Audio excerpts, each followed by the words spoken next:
What other skills did you learn in arbitrage that helped you at an agency or helped you become a private label seller?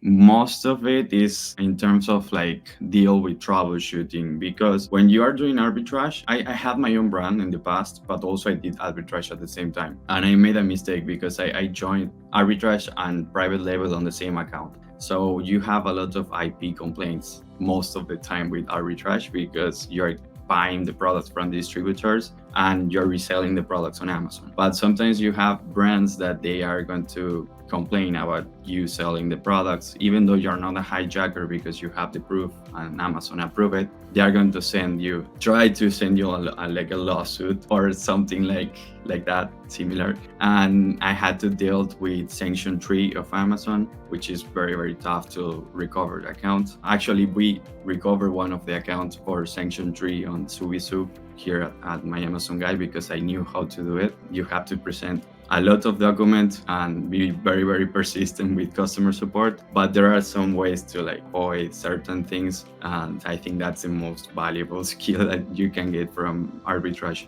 All right, so dealing with Amazon, that's a good skill. Logistics?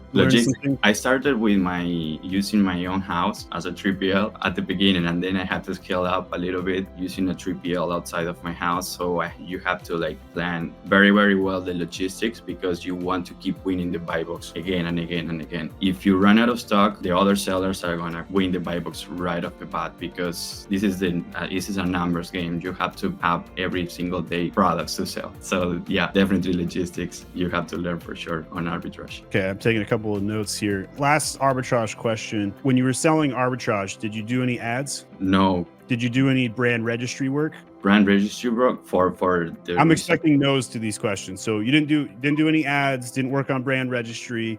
Did you do any listing optimization when you did arbitrage? No, because we cannot touch the backend data of the listing. So that's the means of arbitrage, but also we are looking for products that they are currently selling on Amazon very well. So arbitrage taught you how to source, and it taught you logistics and a little bit of ticketing troubleshoot. Is that a fair summary? Yeah.